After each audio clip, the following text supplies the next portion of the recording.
நெல்லை தூத்துக்குடி தேசிய நெடுஞ்சாலையில் கோரம்பள்ளம் பகுதியில் மின்சாரம் உணவு இன்றி தவித்து வருவதாக கூறி கிராம மக்கள் சாலை மறியலில் ஈடுபட்டுள்ளனர்.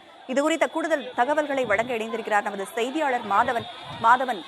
அரசு தரப்புல இருந்து பல்வேறு பகுதிகளில் மீட்பு பணிகள்லாம் தொடர்ந்து நடந்துட்டு தான் இருக்கு. ஆனாலும் கோரம்பள்ளம் பகுதியில மக்கள் போராட்டத்தில் ஈடுபட்டு இருக்காங்க. என்ன வலியுறுத்துறாங்க, என்ன அந்த பகுதியில பிரச்சனை இருக்கிறதா அவங்க சொல்றாங்க?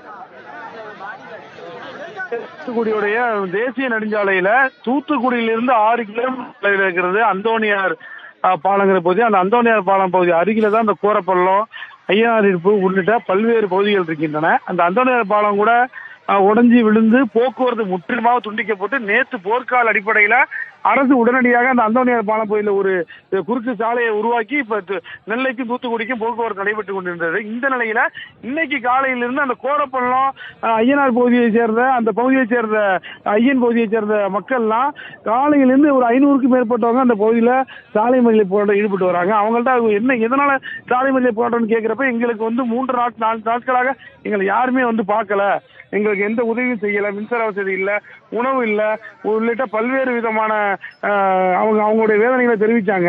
அது மட்டும் இல்லாம காவல்துறை அதிகாரிகள் அங்க சம்பவ இடத்துக்கு விரைஞ்சு வந்திருந்தாங்க.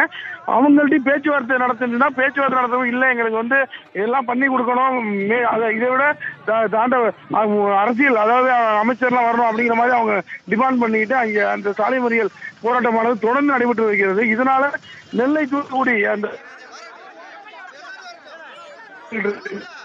என்ன பிரச்சனைனா உங்களுக்கு அந்த இடத்துக்கு பக்கத்துல அந்த